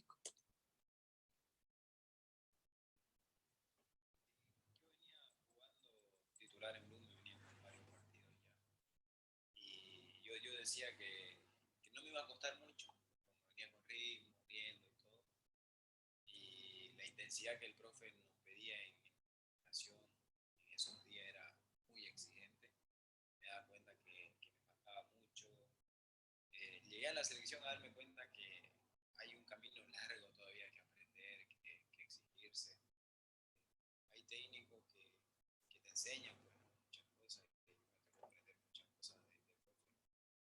Porque a veces uno lo ve raro lo que él hace, el profe César, porque a veces se pelea con una cosa por defender, digamos, a la selección. Y hay cosas que nosotros no estamos acostumbrados a hacer y lo vemos algo raro. Por ejemplo, cuando nos tocó llegar a Colombia, estábamos en el bus y empezaron a tardar y que nada, que arrancaba la flota. Y él se enojó, digamos. Y para nosotros era normal que nos traten mal. Y ahí me di cuenta, y después que pasó todo lo del preolímpico y todo, y me di cuenta de que eso debería pasar siempre. Cada vez que nos quieran tratar mal, pues salir a defender que nosotros somos Bolivia, que nos traten igual, de pelear por nosotros. Y en ese entonces, cuando pasó ese problemita, yo lo vi como que, fucha, algo raro, ¿no? Pero después comprendí de que así tiene que ser, digamos, que cualquiera que se quiera pasar delito con Bolivia o hasta con nosotros mismos, pues tenemos que salir a defender. Y si bien no pude jugar, digamos, pues no, pero como le digo, para mí fue una experiencia única, primera vez que iba a una selección y podía representar a Bolivia, podía estar en la selección sub-23 que dio mucho de qué hablar y estar en ese grupo pues ya era algo grande. Así que fui a aprender mucho, fui a apoyar a mis compañeros, a dar siempre lo mejor y sentía que si me tocaba iba a estar listo porque me venía de mal. Bueno, ahí en 2 minutos él toca temas de identidad, de espíritu de cuerpo, de manejo de la adversidad y de que entender su rol a pesar de no haber podido jugar. Y bueno, con eso sí cierro, a ver si quieren que Excelente, conversemos profe. un ratico. Vamos con la ronda de preguntas, ¿sí? Para esto, como están preguntando sobre la selección Vinotinto y la de Bolivia, vamos a hacer una pregunta y una pregunta para que todos puedan tener su respuesta de alguna forma. La primera es, pregunto en el caso de la cohesión de equipo en la conformación de la mentalidad ganadora en los jóvenes de aquella sub-17, ¿cómo fue desarrollada? Bueno, la cohesión de equipo está siempre entre los focos centrales. Sabemos que si necesitamos, o sea, si tenemos un grupo que tiene algunas desventajas en lo competitivo, es en la fuerza grupal que tenemos que nosotros poder revertir algunas cosas y lo trabajamos de muchas maneras. El poder transmitir la importancia grupal es central. Cuando ven la entrevista de Arano, ven un joven que no jugó ni un minuto en ese campeonato, pero lo estamos entrevistando y parte de lo que quiero transmitirle a él es que él es importante y que nos interesa saber lo que él vivió y lo que él siente. Porque si no, bien no jugó en ese campeonato, además pensamos que queremos desarrollar un jugador que más adelante además puede que juegue en algún otro escenario con nosotros y si no, va a seguir creciendo en Bolivia. Y entonces, ¿qué quiero transmitir con eso? Que en la medida que todos sienten que son importantes y que le damos igual peso su aporte desde el lugar donde está, es más fácil que se siente identificado con el grupo y genere como un proceso colectivo. Lino era un tipo muy bueno con temas de cohesión, porque Lino tiene una combinación de exigencia con diversión, era un tipo como muy juguetón y se inventaba, tratamos de ser creativos. Lino, por ejemplo, cuando no teníamos muchas cosas de qué agarrarnos, me acuerdo que había una selección que lo metía en un sauna, a los 25 jugadores en un sauna que casi no cabíamos, y bueno, estos jugadores nunca habían estado en un sauna, entonces en los saunas le daba charlas, era una cosa loquísima, donde se sentían que se estaban, pero bueno, todo eso generaba un ambiente muy simpático de cosas que inventaba Lino. En esta última concentración con la selección mayor que les contaba en una de las actividades de ABEPSIDE, tuvimos muchos días encerrados, entonces teníamos que ver cómo hacíamos para refrescar el ambiente y conozco un señor que hace batucada, que entrena estos grupos de tambor brasileño de percusión y lo llevamos, llevó 30 tambores y es muy bueno generando coordinación de gente que no sabe de música para empezar a construir ritmos coordinados, ritmos coordinados, ¿no? Y entonces yo no sabía cómo iba a funcionar esa actividad porque, bueno, nunca lo habíamos probado y fue una actividad tan sabrosa donde los jugadores logramos generar ese espíritu de colaborar y de disfrutar juntos a través de la música, que después de un día muy duro de trabajo sintieron más bien que quedaron como más relajados con esa actividad. Es decir, somos creativos, tratamos, les ponía en las 10 variables que la capacidad de disfrute me parece que es central en los equipos de alto rendimiento, que hay mucha presión en el trabajo que hacemos, entonces necesitamos generar espacios donde podemos disfrutar y reírnos. El preparador físico actual es, como le dije, un personaje, o bueno, uno de los 3 preparadores físicos que trabajamos, somos 3, son 3 del equipo, lo ponemos a que ayuda a los jugadores a hacer teatro, entonces los jugadores en esta concentración hacían obras de teatro, lo cual es una cosa muy loca, poner a jugadores de fútbol a hacer teatro y nos reímos mucho y después nos exigieron al cuerpo técnico que nosotros fuésemos también una compañía de teatro y tuvimos que salir a representar obras. Bueno, ¿qué te quiero decir? Generamos un ambiente de trabajo donde la exigencia no está peleada con el poder disfrutar juntos y tratar de generar lazos afectivos intensos entre todos. Ok, profesor, muchas gracias por la respuesta. Hay otra pregunta por aquí. Dice, profesor Manuel, ¿cómo ve usted el panorama de incorporación de los psicólogos deportivos en los cuerpos técnicos del fútbol en Venezuela y Bolivia, tanto en clubes como en selecciones? Bueno, y creo que esa es una respuesta que responderíamos como entre todos. Bueno, tengo la ventaja de ser más viejo que la mayoría quizás, y entonces he visto cómo ha crecido, ¿no? Realmente ha habido un crecimiento de incorporación que ahora se espera que esté el psicólogo en la selección y en los equipos profesionales. Creo que bueno, desde Richard, creo que siempre ha habido alguien que es psicólogo, cumple la función de psicólogo en las selecciones y cada vez más los equipos profesionales de fútbol venezolano lo incorporan. En Bolivia ha habido una historia también que tiene una larga trayectoria, quizás esporádica, o sea, hay momentos donde sí, momentos donde no, pero bueno, parte del trabajo también que siguiendo un poco la filosofía de Lino, he tratado de tener es que siempre donde vamos intentamos invitar a jóvenes psicólogos a que se incorporen, a que aprenden, a que sean parte del equipo de trabajo para que podamos tener cada vez más gente con experiencia y pueda abrir espacio para otros. Cuando trabajé con el Caracas en el 2003,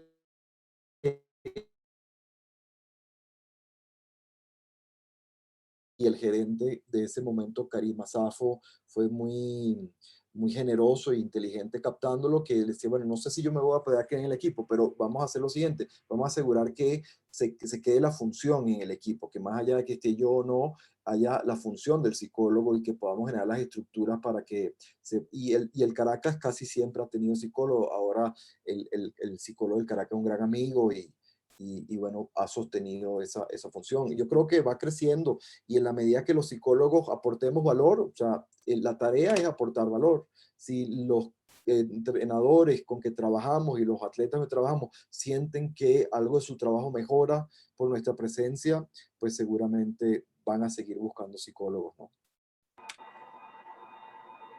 Gracias, profesor.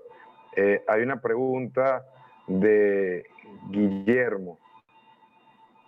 La estoy buscando por aquí. Él es de Bolivia, por cierto, Guillermo Mendoza. Dice, profe, ¿cómo ha trabajado la mentalidad sobre la polémica de jugar en la altura, tanto en jugadores que juegan normalmente en la altura, como en los que tienen que visitar la altura y obtener resultados? Gracias. Hola, Guillermo. Saludos aquí en Bolivia. Este, bueno, claro, esa es la variable, quizás, bueno, por lo menos la más conocida de nuestro trabajo o publicitada, no sé si conocías la palabra, y es una variable fascinante, porque el tema la altura es totalmente cierto. Es decir, la altura tiene una exigencia fisiológica muy exigente, y eso, de nuevo, es el ejemplo perfecto de cómo puede ser una adversidad o puede ser una ventaja, dependiendo cómo la enfoques y cómo la prepares, ¿sí? Y eh, puede obrar a favor como en contra.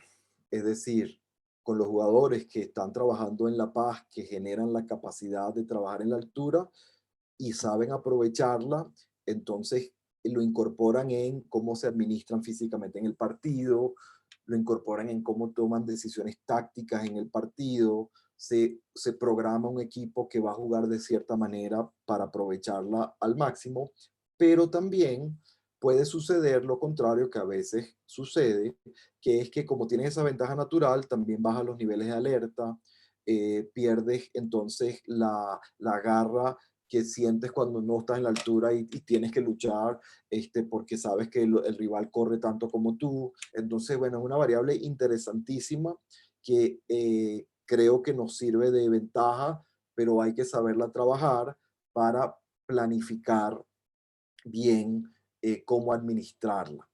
Les pongo un ejemplo. En esa concentración larga, de nuevo que comenté, teníamos, como era larga, podíamos traer jugadores del llano y entrenarnos en la altura. Teníamos los suficientes días para generar la adaptación.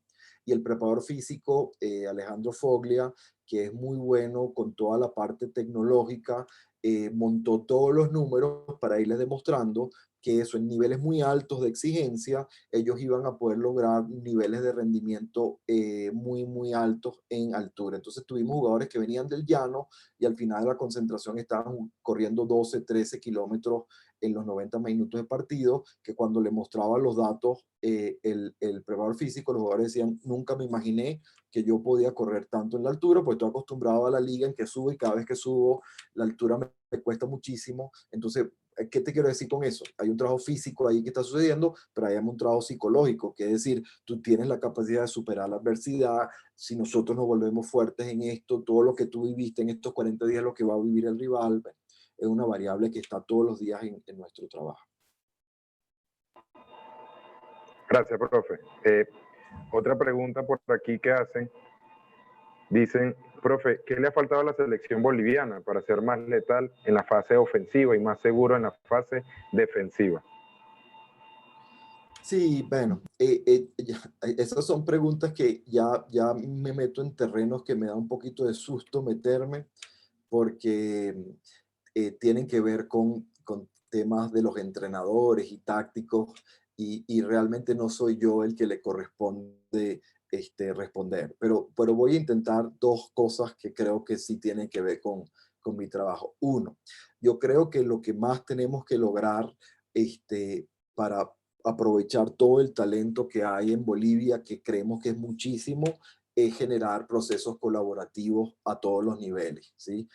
Y lo estamos trabajando intensamente con los jugadores y estamos tratando de escalarlo en otros niveles, pero creo que allí está, y un poco de eso es que he hablado hoy, el factor clave para que nosotros generemos un proceso exitoso. Y lo segundo, sí, bueno, ahí quizás lo que más tiene que ver conmigo tiene que ver con temas atencionales. Hay todo un tema atencional que creo que es muy interesante y que de nuevo creo que la altura a veces condiciona, y que estamos tratando de trabajar cómo mantener los niveles de atención más elevados consistentemente durante todo el partido y que no tengamos lapsos de atención. Eso es solo un pedacito de lo que puede ser toda una estrategia ofensiva o defensiva, pero es por comentar lo que quizás me corresponde más a mí en ese tema, ¿no? Gracias, profesor. Dice por aquí también, profe, ¿cómo integrar de la mejor manera el rol del psicólogo a un equipo o grupo que no estaba acostumbrado a este tipo de especialista en su entorno? Gracias. Sí, sí, esa es una pregunta muy buena y clave, por supuesto. Lo primero es que eh, yo subrayaría que sí es esencial lograr integrar al psicólogo al cuerpo técnico y al equipo de trabajo para que el trabajo tenga más potencia, en la medida que ese trabajo es más multidisciplinario o transdisciplinario, es mucho más potente lo que uno puede aportar.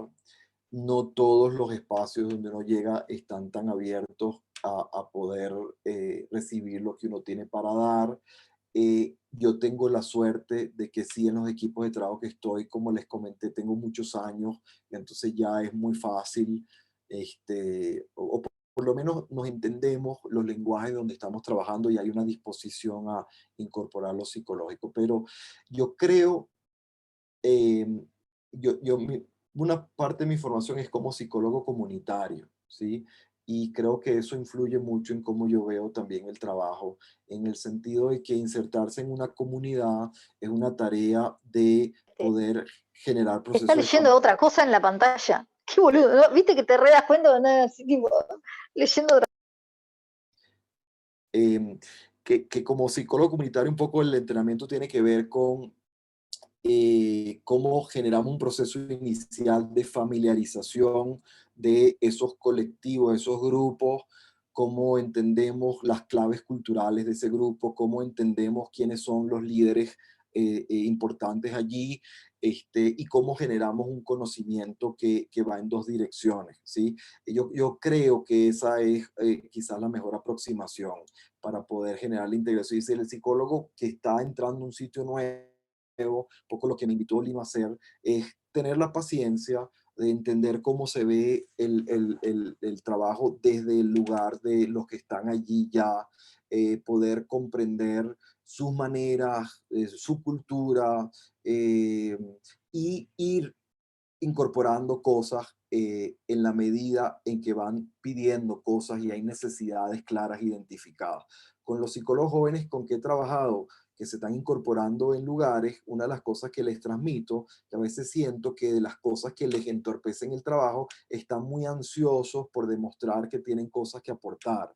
Y esa ansiedad, que tienen ese afán de demostrar cosas, los apresura y a veces los hace tomar decisiones que no son tan integradas a lo que le están pidiendo y están captando lo que el otro está pidiendo. Entonces quieren de una charla y tienen unos temas preparados, pero bueno, de repente no calza con lo que el equipo realmente está necesitando en ese momento. Entonces tener la capacidad de escucha y de paciencia para esperar, creo que es una tarea que no es fácil, pero que es clave tener la capacidad de esperar a que surja el espacio. Hay un psicólogo amigo mío que muy joven lo invitamos a que trabajara en el Táchira, el Deportivo Táchira, y le había dicho eso: ten paciencia porque te van a esperar, el entrenador no está apurado en que tú traigas cosas, espérate que conozcas bien y que sepas qué es lo que ellos quieren, pero se afanó y a la primera semana les dio una charla, algo les dijo a los jugadores, y eso no era un grupo nada fácil, que no les gustó a los jugadores, y después de la charla los jugadores decidieron agarrarlo entre todos y lo tiraron a la piscina.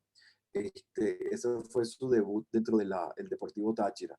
Y bueno, creo que bueno, es cómico y es duro al mismo tiempo para este pobre hombre que le tocó esa vivencia. Yo hablé con él mucho y después ahí retomamos el camino, pero creo que se apresuró, estaba apurado y los jugadores, bueno, tienen resistencia a trabajar cosas que son nuevas, que lo sacan de su espacio de comodidad, y lo vieron joven y le marcaron el terreno de esa manera, ¿no? Gracias, profesor. Preguntan por aquí también,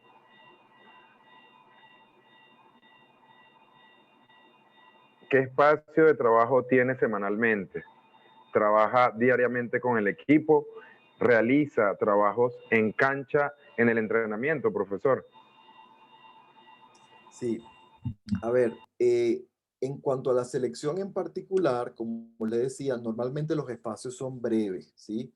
Es decir, nosotros tenemos concentraciones donde el tiempo es de oro, llegan los jugadores de sus equipos y a los 4 o 5 días estamos haciendo una competencia. Entonces, cuando estamos en concentración, tenemos que tener mucho, primero ya incorporadas las ideas de lo que queremos, coordinados con el entrenador y el resto del cuerpo técnico.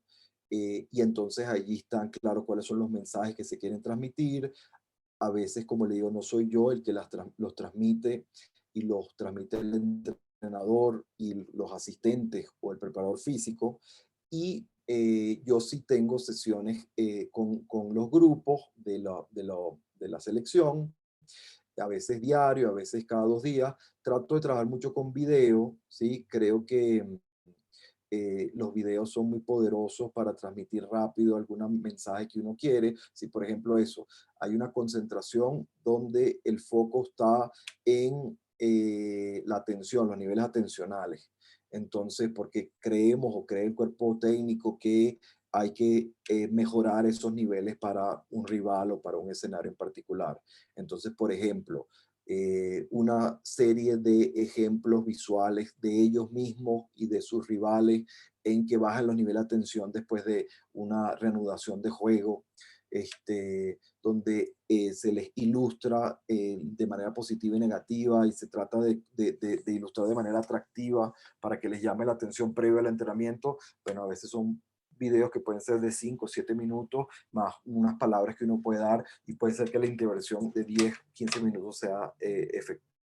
Y después sí me gusta mucho trabajar con entrevista individual. O sea, creo que donde más puedo yo tener influencia es en generar vínculos intensos con los jugadores, y en los espacios que vamos teniendo que son posibles, trato de entrevistarlos. Como también la selección es breve, pero no, a veces no tienes tanto tiempo de trabajo en cancha porque tienes que descansar previo al partido, nos da chance de conversar un poco. Y lo que me decía de en cancha, la mayor parte de las cosas psicológicas en cancha ya son a través del cuerpo técnico, que las hemos discutido previamente. Por ejemplo, eso que pongo ahí, la foto de que estamos haciendo algo de entrenamiento en relación,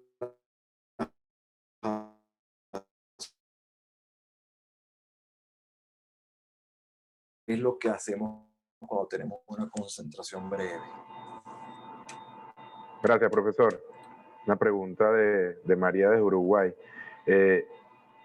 Y por aquí, Alexis Ponce pregunta, ¿cómo poder intervenir los aspectos psicológicos en selecciones durante la competencia de las clasificatorias, donde solo se tiene a los futbolistas una semana a disposición, Claro. con viajes largos por los juegos de local y visita?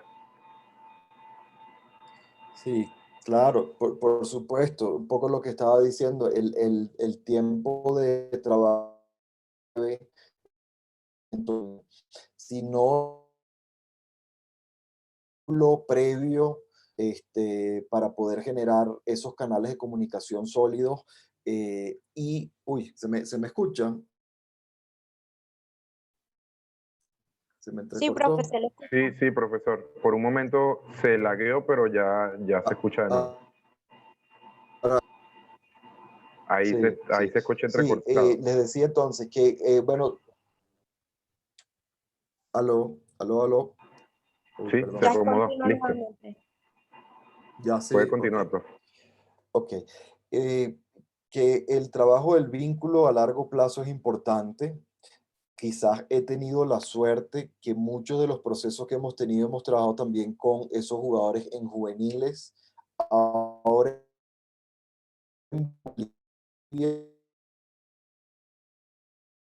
sub-23, tú estuve en el Tigre, en el Strongest, 2, 3 años, una breve pasantía con la selección en el 2018, de años, vidas, con la gran mayoría de los jugadores de la selección, porque además en Bolivia, por suerte o no, pero una cosa sí es para bien, están muy, tenemos relaciones bastante cotidianas y cercanas. Entonces, bueno, todo el trabajo previo para fortalecer la relación es básica, y después cuando llegas a la selección tienes que tener la cosa bastante ya pensada y programada. Intento estar por esta otra situación, queremos enfocar la mirada en 3, 4, 5 cosas que nos interesa tácticamente. Este es el plan y entonces lo psicológico que corresponde son estos elementos centrales. Queremos el equipo que suba los niveles de alerta y sea muy combativo, o queremos ayudar a que esté más tranquilo porque sabemos que el escenario va a ser muy intimidante. Todo eso lo tenemos que tener pensado. Tenemos una serie de videos, mensajes, el espacio físico es muy importante, el diseñar el espacio físico para que el equipo esté lo más relajado, tranquilo, o con mensajes que ayuden a elevar los niveles de alerta. Pues, un poco el vínculo previo y la organización de todo el plan durante la concentración quizás es lo que creo que puede ayudar en esos breves espacios. Profesor, muchas gracias. Hasta aquí terminamos con la ronda de preguntas y respuestas. Chévere. De verdad, agradecido de parte de la directiva de APSIDE. Y bueno, recuerden que el título de la conferencia del profesor Manuel Llorens era la psicología deportiva en las selecciones de Venezuela y Bolivia. Me gustaría que Jorge Hernández, por favor, tomara las palabras de cierre de este maravilloso evento. Jorge, adelante, por favor. Bueno, muchísimas gracias, profesor. Hay algunas personas que todavía colgaron algunas preguntas, pero nosotros hemos sido muy exigentes con el tema del tiempo, estar ajustados al tiempo, porque hay Copa Libertadores y parte de ese proceso que ustedes, profe, crearon del capital social. Una de esos resultados es Jefferson Soteldo, y por supuesto todos en Venezuela estamos ligando al Santos de Brasil, para que tengamos un histórico venezolano dentro de un símbolo muy grande como es el equipo Santos de Brasil, porque el 10 la llevó Pelé y después la llevó Neymar y ahora la lleva uno de Acarigua. Entonces, muy emocionado, profe.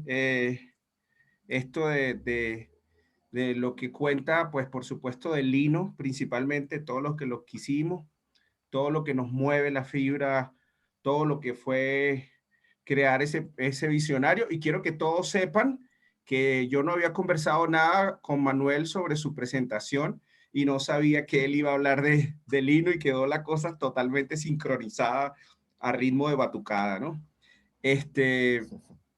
Agradecerle a todas las personas que estuvieron presentes. Nosotros tuvimos bastante constancia. No hubo ni una sola persona que se saliera, profe. Más bien se fueron incorporando con el tiempo.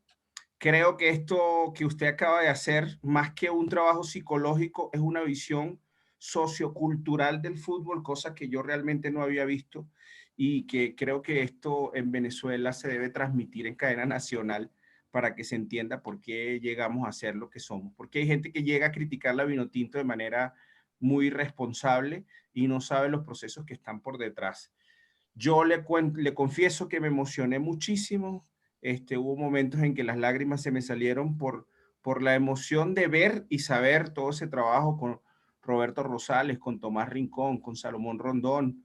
Alguna vez conversamos, el profe Manuel y yo, sobre cómo trabajar con dos jugadores que tenían una personalidad muy particular, cuando estuvo trabajando esa experiencia con Salomón y con Jonathan del Valle, que eran los dos delanteros de esa selección juvenil, y fue pues muy interesante. Gracias también por el espaldarazo a APSIDE. APSIDE tiene la firme convicción de seguir creciendo de la mano de todos sus asociados, de la mano de la directiva, de amigos tan queridos como Alexi Ponce y María Noel. Y por supuesto que quiero que sepa que en APSIDE usted es parte, por decisión de la Junta Directiva, de un consejo consultivo que consideramos que tiene que estar permanente ahí diciéndonos cuál es el camino. Así que su experiencia para nosotros es muy valioso. APSIDE va a seguir creciendo. APSIDE, quiero que sepan los psicólogos que están acá, que vamos a hacer un curso de actualización de todas las tecnologías que actualmente se están utilizando y de todas las herramientas que se están utilizando. Y por supuesto vamos a tener estos grandes invitados como el profesor Manuel Llorens.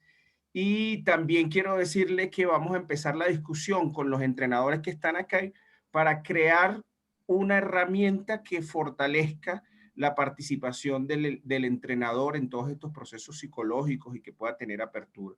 nosotros tenemos que ser formadores y nosotros tenemos que ayudar a que todo este proceso se dé. Muchísimas gracias a todos. Pues bueno, las personas, ya tenemos dentro de 5 minutos pues la acción de la Copa América, así que les agradezco muchísimo todo este proceso.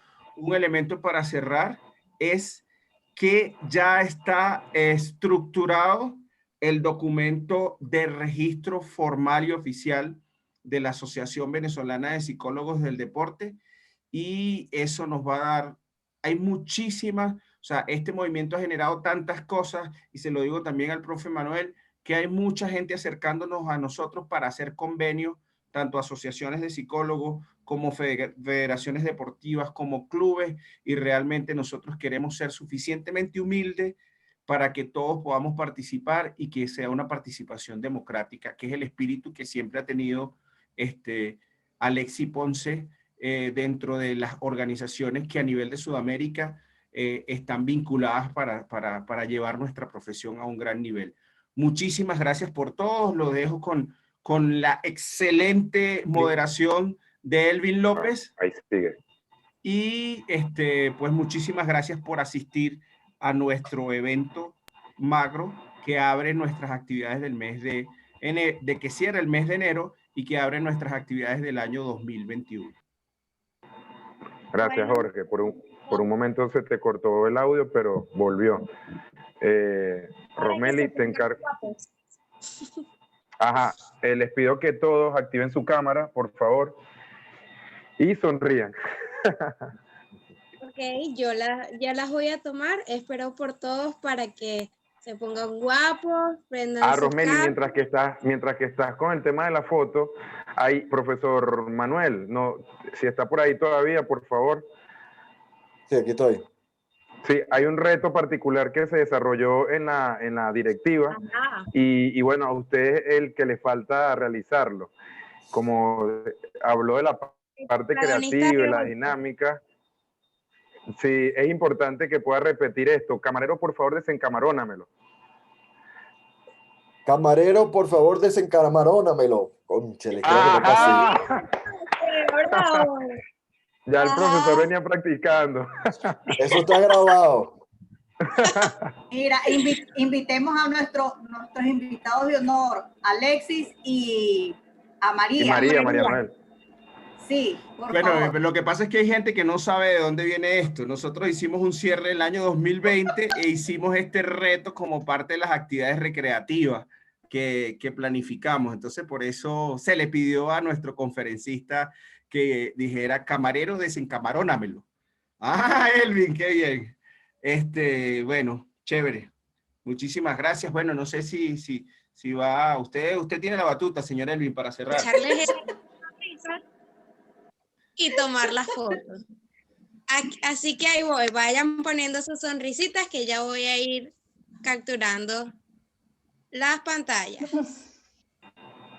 Mira, pero este muñeco adelante, pueden hablar y reírse. Rosmeli, ahí está María Noel preparada para desencamaronar. No. ya. Odio los camarones. Camarero, por favor, desencamarónamelo. Se me perdió una pantalla. Aquí voy. Listo, Rosmeli. Belisario Andrés, Héctor Medina y Luis Ifonte, por favor, sonrían. Ok. Rolando, Paola, Rafael, Reinaldo. Una sonrisita ahí, cónchale, vale. Listo, Rosmeli. La mía está congelada, Rosmeli. Claro, yo estoy aquí por si ustedes están haciendo Listo. también capturas de pantalla, ya yo voy. Rosmeli, listo. María, estoy en tu pantalla. Ajá, aquí estoy para el reto, María, dale. toca. Dale el reto, María. A ver, ¿cómo es? Vas a ir. Camarero, por favor, desencamarónamelo. No te vas si no lo haces, Camarero, María. por favor, No me interrumpa, porque tras que es difícil, si me interrumpen no puedo. Esa es parte de la dinámica. Para que no me acuerdo ni cómo era. Camarón. Camarero, por favor. Camarero, por favor, desencamarón. No sé qué más. No, no me sale, no, imposible. Muy bien, muy bien. Alexis, Rosmeli, Alexis, ¿está te lista toca. la foto? ¿Y Alexis? Alexis, te toca, por Espera, favor. que no había prendido el micrófono. ¿Cómo era Rosmeli entonces? Camarero, Camarero, por favor, Camarero. desencamarónamelo. Desencamarónamelo. Sí. Camarero, por favor, desencamarónamelo.